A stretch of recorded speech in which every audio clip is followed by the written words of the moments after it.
Asubuhi ya leo wali gani mpendwa? Ni matumaini yangu ya kwamba Mungu aliweza ama ameweza na kukulinda usiku mzima. Na siku ya leo ameweza na kukuamsha katika uso wa dunia akiwa na kusudi njema. Juu ya maisha yako, mafikira yake yakiwa ni mema juu ya maisha yako. Basi karibu sana katika kipindi cha manyunyu ya baraka, tuzidi na kuogelea ndani ya hayo manyunyu ili tukaweza na kupokea baraka za Mwenyezi Mungu kutokana na lile neno ambalo tunaletewa na mtumishi wake. Sio mwingine mbali ni Pastor Priscilla Muasia kutoka kanisa la ABC Mwanga, Kangundo Pastoret, Machakos Sub-Headquarters. Karibu sana tukaweza na kuendelea na kubarikiwa kwa pamoja. Ni asubuhi njema tena ambao Mungu wetu ametupa uhai na amependezwa nasi tukaweze kuwa tunaishi. Leo tunasoma katika Yohana Mtakatifu sura ya 16 na mstari wa 14. Yohana Mtakatifu 16 mstari wa 14.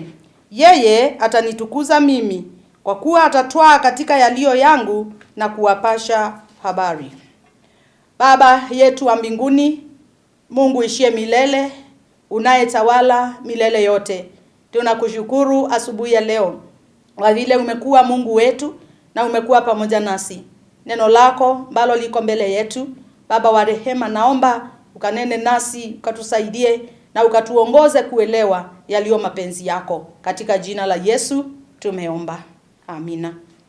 Tunaposoma katika Yohana 16, Yohana 16 mstari wa 14, tunaona Yesu akiongea na wanafunzi wake kuhusu Roho Mtakatifu. Na Biblia asubuhi ya leo inatufundisha kuhusu ufunuo wa kweli.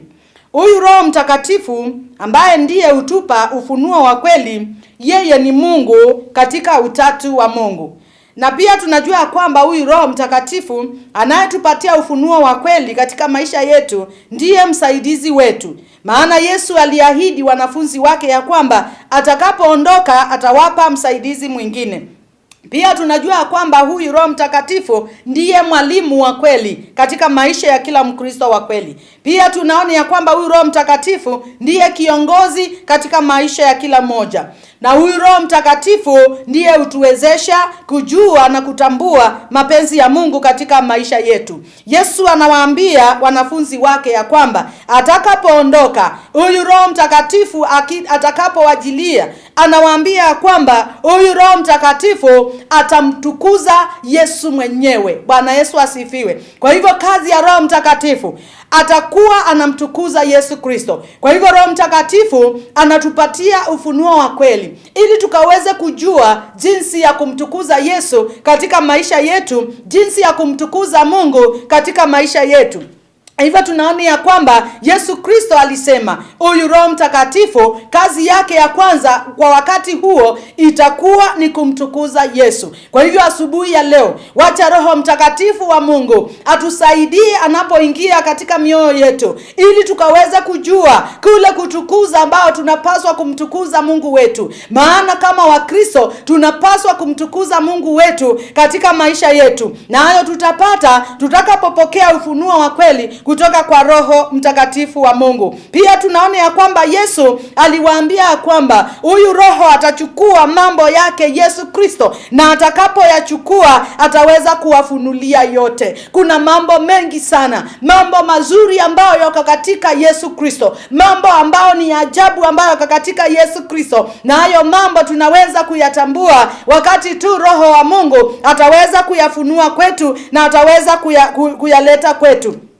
Wakati mwingine mpendwa mtazamaji, tunajua ya kwamba unaweza kuchukua neno la Bwana na unapoanza kulisoma, iwapo Roho Mtakatifu yuko katika maisha yako, unaona ya kwamba utakapolisoma neno la Mungu unaanza kuelewa yaliyo mapenzi ya Mungu. Maana tutakapotaka kuelewa mapenzi ya Mungu ni lazima tuyatazame katika neno la Mungu ambalo ni kitabu cha pekee ambacho ni Biblia. Kwa hivyo utapata ufunuo wa neno la Mungu kupitia kwa Roho Mtakatifu unapolisoma lile neno. Pia unaona ya kwamba unapoimba Roho Mtakatifu anakufunulia zile nyimbo ambazo zinahitaji kuimbwa kutoka katika kinywa chako. Anakufunulia ule wimbo ambao unafaa kwa wakati ule unapaswa kumtukuza Mungu katika maisha yako. Pia unaona ya kwamba unapoomba, Roho Mtakatifu anakusaidia. Roho Mtakatifu anatusaidia. Unaomba mapenzi ya Mungu. Maana Biblia inaendelea kusema ya kwamba hata hatujui jinsi ya kuomba, lakini Roho Mtakatifu hutuombea mbele za Mungu. Kwa hivyo wakati wote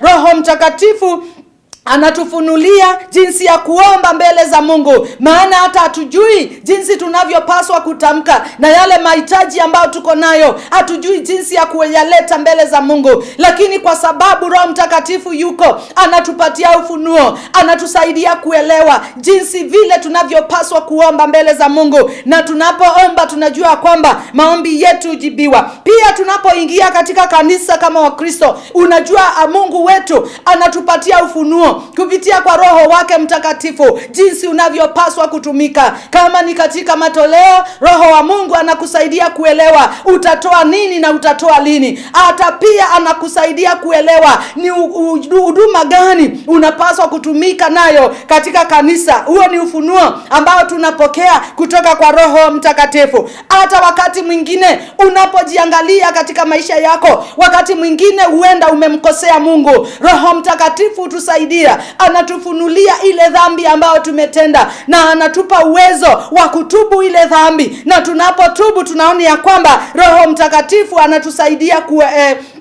anatusaidia ile dhambi kaweze kuondoka katika maisha yetu, na tunakuwa washindi katika kiroho. Pia unapotaka kuokoka, ni Roho Mtakatifu tu anayetusaidia, anayeshuhudia katika maisha yetu, na anatusaidia kuokoka. Mpendwa mtazamaji, ufunuo wa Roho Mtakatifu katika maisha yetu ni wa kweli, na tunapaswa kupokea. Kwa ajili ya nguvu zetu wenyewe hatuwezi, lakini nguvu za Roho Mtakatifu zinatuwezesha kushinda na zinatusaidia tuelewa mapenzi ya Mungu. Katika Yohana 14 mstari wa 16 unasema hivi.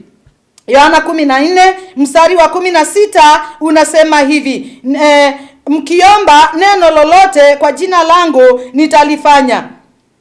Katika Yohana sura ya 14 mstari wa 16 unasema, nami nitamwomba Baba, naye atawapa msaidizi mwingine ili akae nanyi hata milele. Haleluya. Yesu Kristo anatupatia Roho Mtakatifu, anakaa nasi milele na milele kutufunulia mapenzi ya Mungu. Na tuombe.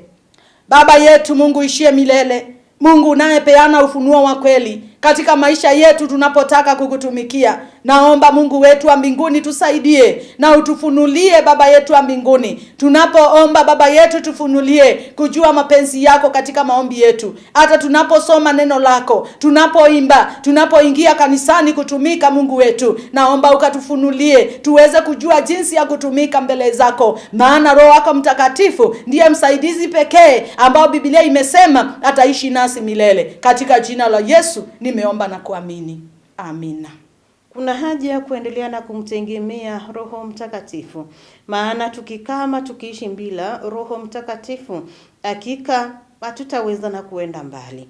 Lakini tukimruhusu Roho Mtakatifu akaweza na kuendelea na kufanya kazi ndani yetu, hakika kazi ya Mwenyezi Mungu tutaweza na kuifanya, tutaweza na kuenda mbele, tutaweza na kuisongeza mbele.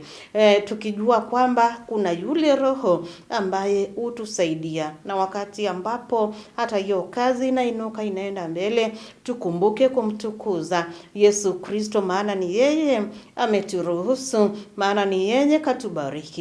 Na Roho Mtakatifu mwalimu kwetu, tusije tukafika mahali tukaona kwamba sisi ni watoto yatima. Hakutaka kutuacha hivyo, lakini katuachia Roho Mtakatifu hawe mwalimu kwetu, hawe msaidizi kwetu, hawe mwombezi kwetu, ili kazi ya Mwenyezi Mungu ikaweze na kuenda na mbele. Na itaenda na mbele. Hayo yote yatafanya kwa wale ambao wanaomtegemea. Tumtegemee, tumpe Roho Mtakatifu nafasi ili akaweze na kutumia, akaweze kuwa ndani yetu kutuonyesha lipi ambalo tunafaa kulitenda kipi ambacho hatufai na kukitenda. Ninakutakia wakati mwema, siku njema. Mwenyezi Mungu akapatane na haja za roho zetu na akaweze na kutujibu. Shalom.